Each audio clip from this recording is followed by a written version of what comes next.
네, 여러분 잘 지내시죠? 오늘은 낙서하면 소리문답 22문으로 찾아뵙도록 하겠습니다.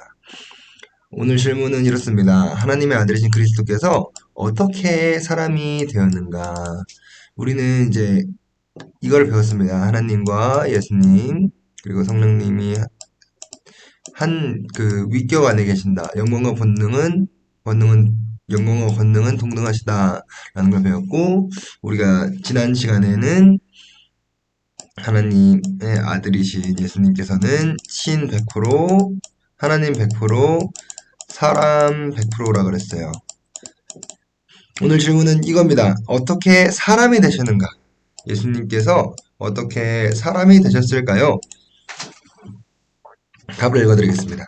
하나님의 아들 그리스도께서 사람이 되신 것은 참 몸, 그리고 이성적인 영혼을 그 자신이 취하셔서 성령의 권능으로 처녀 마리아의 복중에, 이건 배죠, 뱃속에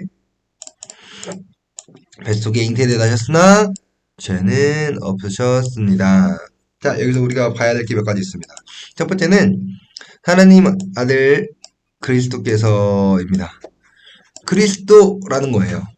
하나님의 아들이신 그리스도라는 거예요. 하나님은 신성을 지니신, 예수님은 신성을 지니신 하나님의 아들이었다라는 겁니다. 근데 이분이 사람이 되었습니다. 이 참몸은 우리가 참몸이라고 하니까 뭔가 막 거룩한 몸 막 이렇게 생각하지만 참몸은 진짜 100% 사람이셨다는 거예요. 100% 사람 몸, 휴먼 바디, 사람 몸을 가지고 있었다. 그리고 영혼을 가지고 계셨다. 이 이성적인 영혼, 우리가 영이라고 하죠. 영혼을 또 가지고 계셨어요. 그분이 몸과 영혼을 가지고 자신이 취하셔서 자신이 직접 가지고 성령의 권능으로 성령께서 처녀 마리아의 뱃속에서 잉태되게 하셨습니다. 그래서 여자의 후손이라고 우리가 이것을 불러요. 그렇기 때문에 남자의 후손이 아닙니다. 그래서 죄가 없다라고 우리는 알고 있어야 합니다. 우리가 먼저 살펴볼 거는 참 몸과 이성적인 영혼을 지녔다라는 부분을 한번 살펴보았으면 좋겠어요. 과거에 굉장히 많은 논란들이 있었습니다. 예수님은 몸만 가지고 오셨다. 예수님은 그냥 사람이다. 이성적인 영혼만 가지고 있었다. 그래서 예수님은 원래 몸이 없었다. 가연설을 하거든요. 예수님은 그저 영혼으로 나타난 존재였을 뿐, 사람들이 봤던 건 귀신이나 환상 같은 예수님의 존재였을 뿐, 실제로 예수님이 몸을 가지고 있진 않았다라고 이야기를 합니다.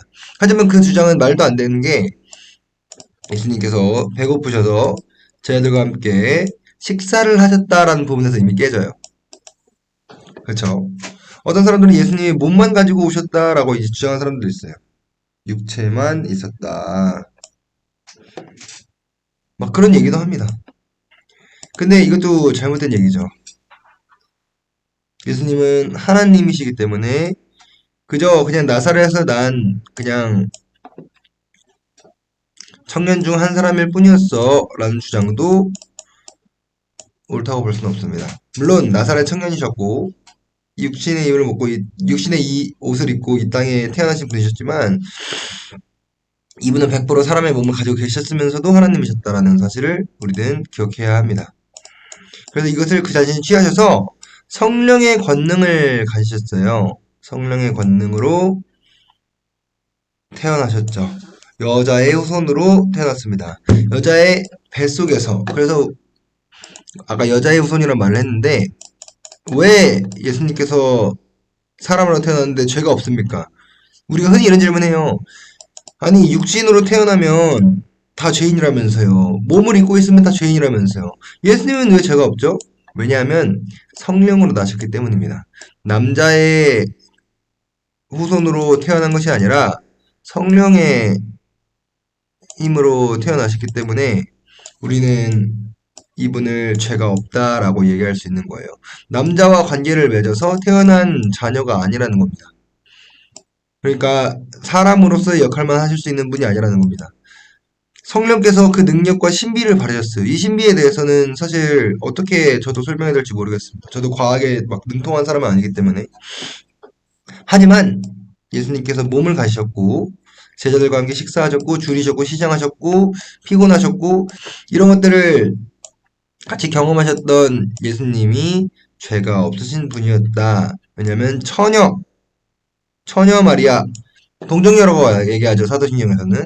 처녀, 결혼하지 않은 여인, 그러니까 성적인 관계를 맺지 않은 여인의 뱃속에서 잉태된 신비한 현상이죠.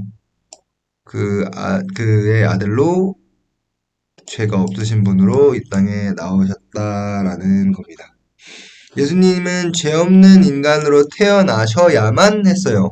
그래야 모든 사람들의 죄를 대신 짊어질 수 있는 권한이 생기기 때문이죠.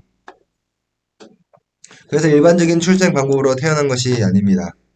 성령으로 마리아의 태중에서, 마리아의 뱃속에서 태어난 것이죠. 그래서 예수님은 무지한 본성을 가지고 태어나시게 된 겁니다. 우리가 여기 이게 제일 중요해요. 왜냐하면 여전히 죄가 있는 사람이 구속자의 역할을 한다고 한다면 많은 사람들이 이것을 인정하지 않을 겁니다. 하나님께서도 이것을 인정하지 않을 거예요. 만약에 예수님이 죄가 있는 본성적인 존재셨다면 그러면은 하나님께서 예수님을 죄로 인해서 심판하셔야겠죠. 그러니까 예수님이 우리를 대신해서 죽을 만한 명분이 하나도 없는 거예요. 그쵸? 오직 죄 없는 분만이 우리의 구속자가 될 수 있기 때문입니다. 그래서 예수님은 우리와 똑같은 인성으로 오셨다라는 것을 성경이 말해주고 있다는 겁니다. 실제로 우리와 같은 몸, 또 우리와 같은 영혼을 가지고 계셨다라고 성경은 말하고 있어요. 예수님이 인간이 되셨다는 사실이 자체가 거짓말이 아니고 예수님이 인간이 되셨다는 사실이 마치 귀신이 나온 것처럼 그런 것들이 아니다라는 것입니다. 그저 육체는 껍데기고 그냥 무슨 혼령이 왔다 갔다 왔다 갔다 한 것도 아니고요. 사기도 아니고 막 마술 같은 것도 아니었습니다. 실제로 예수님은 사람으로 오셨어요.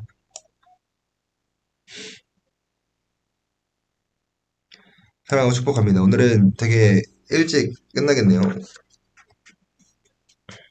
이것을 우리는 구속자 예수 그리스도라고 표현합니다. 그러면 이게 정말 성경에 이렇게 내용이 쓰여 있나요? 한번 봅시다. 히브리서 2장 14절에서 16절에는 제자들은 혈과 육에 속하였음에 그도 또한 같은 모양으로 혈과 육을 함께 지니심은 죽음을 통하여 죽음의 세력을 잡은 자 곧 마귀를 멸하시며 라고 써 있어요. 히브리서 10장 5절은 하나님이 제사와 예물을 원하지 아니하시고 오직 나를 위하여 한 몸을 예비하셨다라고도 이야기합니다.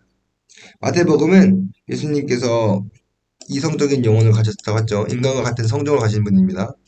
내 마음이 매우 고민하여 죽게 되었다라고 겟세마네 동산에서 기도하시죠. 또 처녀 마리아의 태에서 잉태했다는 이야기는 굉장히 유명합니다. 갈라디아 4장 4절은 하나님이 그 아들을 보내사 여자에게 나게 하셨다라고 이야기를 해요.